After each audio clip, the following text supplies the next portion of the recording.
Ragin Cajuns baseball sees their 2026 campaign come to an end in the Starkville Regional. Let's recap it here on Ragin Rundown.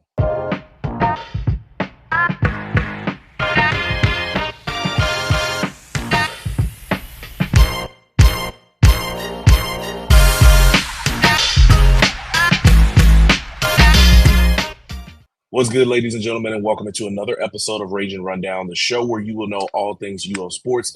I'm your guy, Jamarcus Fitzpatrick, but you know you can always call me Fitz. And on today's episode, we will be talking about Louisiana baseball and putting a bow on the season that was for the Ragin Cajuns as they fall in the Starkville Regional to the host, Mississippi State. But before we get into that, let's look back at the Sunday that they had to play. The game first, at the beginning of the day, they had to play against Cincinnati just to make it to the regional final. The Cajuns would initially go down 2-0 to the Bearcats in the first inning. They would go down 2-0. Drew Markle had a response in the bottom of the second with a solo home run. After that, Blaze Rodriguez had an RBI on a fielder's choice situation where Donovan LaSalle would be able to score. Right after that, Mark Collins hits an RBI single, and the Cajuns are up 3-2. They would later extend their lead in the bottom of the third to 5-2 as Donovan LaSalle hit one of two home runs that he had in this contest. So now it's 5-2. Cincinnati, we knew how powerful their bats were. They come back with a haymaker. They hit a two-run bomb. They make it 5-4. Eventually, as we go down to the top of the sixth, they would tie it at 5 apiece, and then they went back in front and go up 6-5. Going into the sixth inning, the bottom of the sixth. Once again, Donovan LaSalle comes with a response. He hits his second home run, a solo bomb. I believe it was his 12th of the season. That ties it up at 6 apiece. And then the Cajuns would take the lead in the bottom of the sixth. Blaze Rodriguez comes up with another RBI, this time on a single, and it is 7-6 at that point.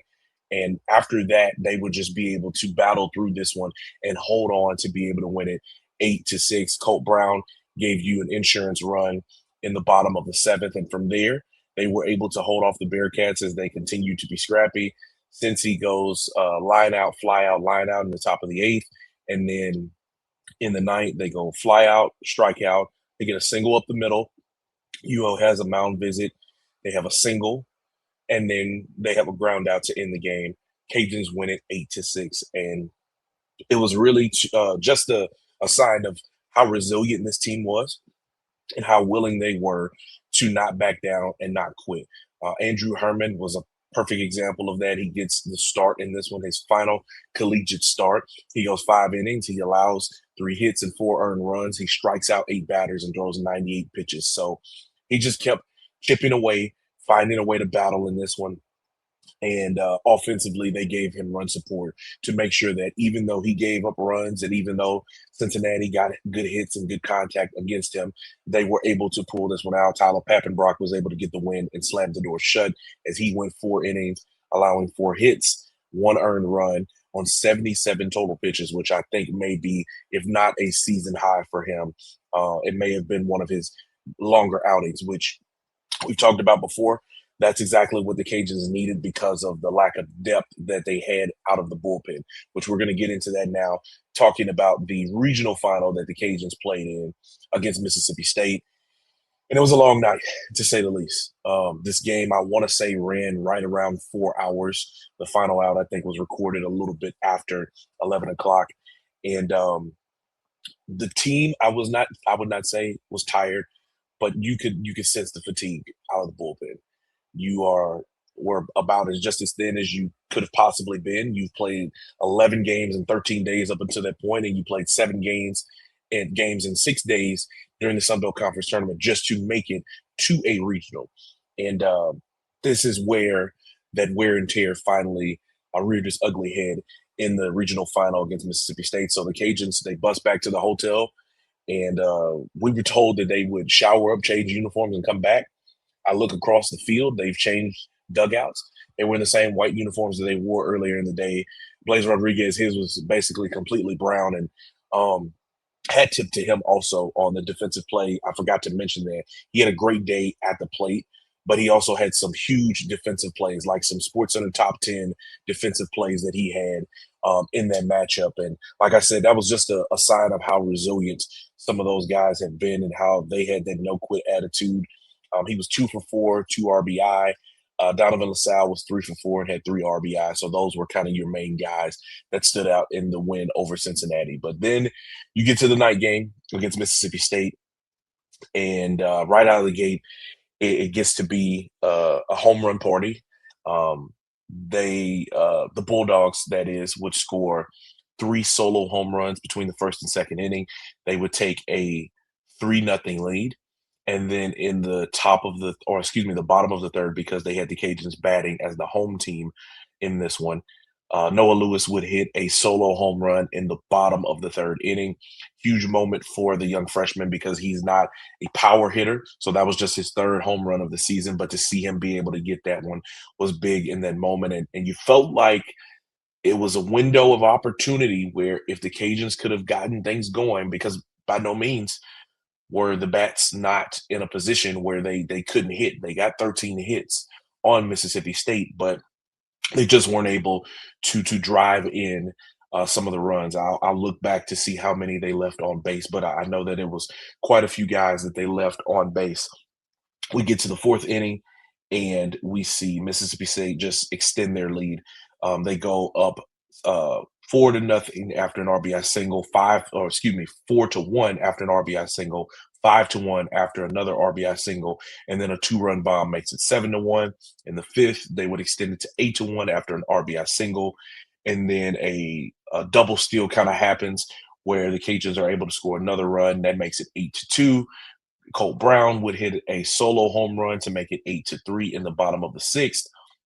And then from there, that's when the floodgates started to open up even more, as the Bulldogs had a 5 spot in the seventh, a 4 spot in the eighth, and they also had a 4 spot there in the fourth.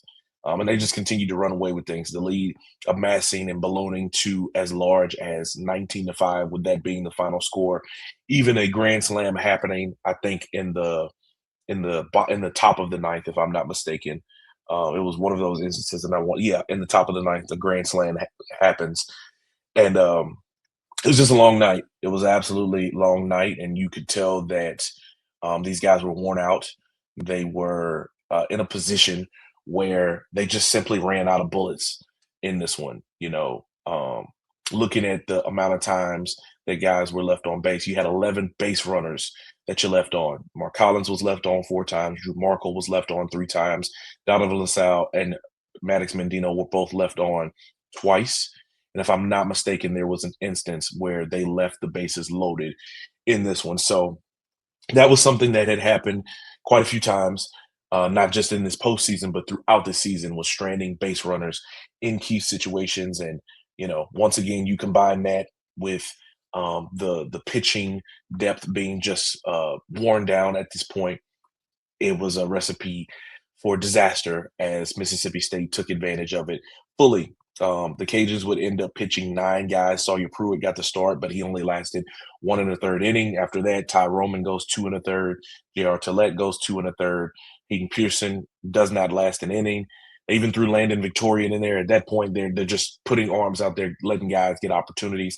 Landon Victorian goes an inning. Cole Flanagan goes 2/3. Cam Riley does not last an inning. He throws 11 pitches. Garrett Carter throws 11 pitches and lasts 2/3.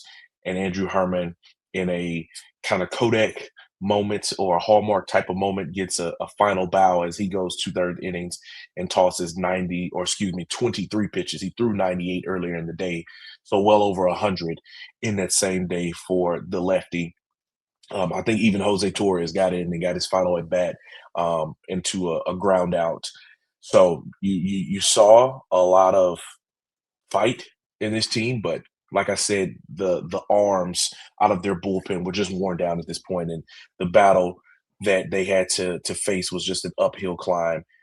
Mississippi State was well rested, and you could tell by the way that they were able to dominate this one.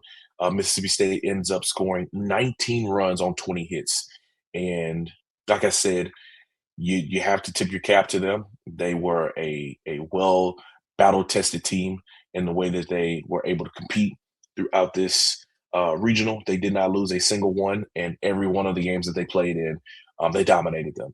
So kudos to the Bulldogs for making it to the Super Regional. They will take on Georgia this next weekend, and now Louisiana will have to look ahead towards the future and try to see what they can do to not just be able to get back to a regional, but potentially be able to host one. Head coach Matt Deggs actually talked about that in post game, and we're going to break down some of what he said when we return right here on Ragin Rundown.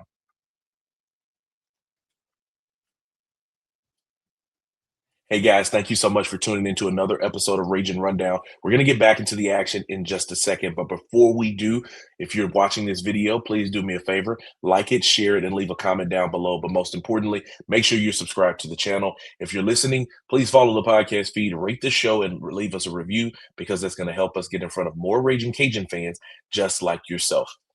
So the 2026 season is officially over for Louisiana baseball, and now you have to look towards the future. The transfer portal has already come into effect. Jace LaCava has announced his intentions to enter the portal, an outfielder for you, and Colt Alfonso, a pitcher, has already announced his departure from the program as well. Both of those guys were not with you here in Starkville. So you lost two guys to the portal. Murphy Brooks announced that he would medically retire. So those are three guys that you no longer have on your team.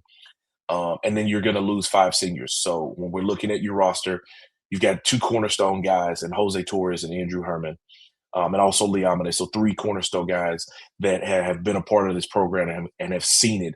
Liamade obviously being there all four, and then Jose and Andrew Herman. I'm hearing Coach Deggs say it in my head, and there was actually a time when I was saying his last name like that. But Andrew Herman, those were two guys that transferred into the program as well. Tyler Pappenbrock and Rigoberto Hernandez as well.